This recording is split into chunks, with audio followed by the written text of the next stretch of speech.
და ხელოსანს შორის ეს სიტყვიერი დაპირისპირება შემდეგ უკვე გადაიზარდა ჩხუბში, რის შემდეგაც ჩვენს ხელთ არსებული ინფორმაციიდან როგორც თვითმხილველები ყვებიან, კლიენტმა გამოიყენა ცეცხლსასროლი იარაღი და მოახდინა მექანიკოსის წინააღმდეგ ორი გასროლა და ის დაჭრა, რის შემდეგაც უკვე დაჭრილი ხელოსანი იქნა გადაყვანილი საავადმყოფოში. ჩვენს ხელთ როგორც თვითმხილველები ყვებიან, მათ სულ გაიგეს ორი გასროლის ხმა, რის შემდეგაც უკვე ადგილზე მოვიდა საპატრულო პოლიცია და სასწრაფო დახმარების ბრიგადა.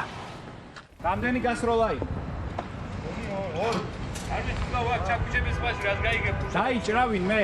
ხმა გავიგეთ, ანუ გასროლის და ვინდა როგორ არაფერი არ გინახავს. ნაწილზე ვიყავი გასული, რომ მოდი პატრული დამხვდა და მე არაფერი.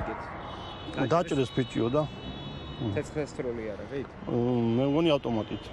რამდენი გასროლა იყო? არ ვიცი ზუსტად. ხელის გვიშლი შემოძმაოდა, გადაბზარდეს შეიძლება. იმიტომ რომ გამძლეობა მიმდინარეობს შემოყალიბდა. მოხდა ფაქტი. ცეცხლსასროლი იარაღი. პრესს მიმართეთ გადმოგცემთ. მიბრძანდით, ქენტესიკით გადაბზანდით თუ შეიძლება. ჩვენს ხელთ არსებული ინფორმაციით პიროვნებამ, რომელმაც გამოიყენა ცეცხლსასროლი იარაღი და დაჭრა მექანიკოსი შემთხვევის ადგილიდან მიიმალა. ამ დროისთვის შინაგან საქმეთა სამინისტროს ინფორმაციით მიმდინარეობს ოპერატიული სამძებრო სამუშაოები, თავად სისხლის სამართლის საქმე კი 2 მუხლით 100-მერვე და 236 მუხლით არის აღწეული, რაც გულისხმობს განზრახულობას და იარაღის უკანონო შენახვა შეძენას. დიდი მადლობა, ეს დავით კაკულია იყო, რომელიც შემთხვევის ადგილიდან გვერდებოდა და ახლა საავადმყოფო, სადაც გადაყვანილი დაჭრილი მამაკაცი ცოტა ხნის წინ გარდაიცვალა. მას გადაუდებელი ოპერაცია უტარდებოდა, თუმცა ექიმებმა პაციენტის გადარჩენა ვერ შეძლეს.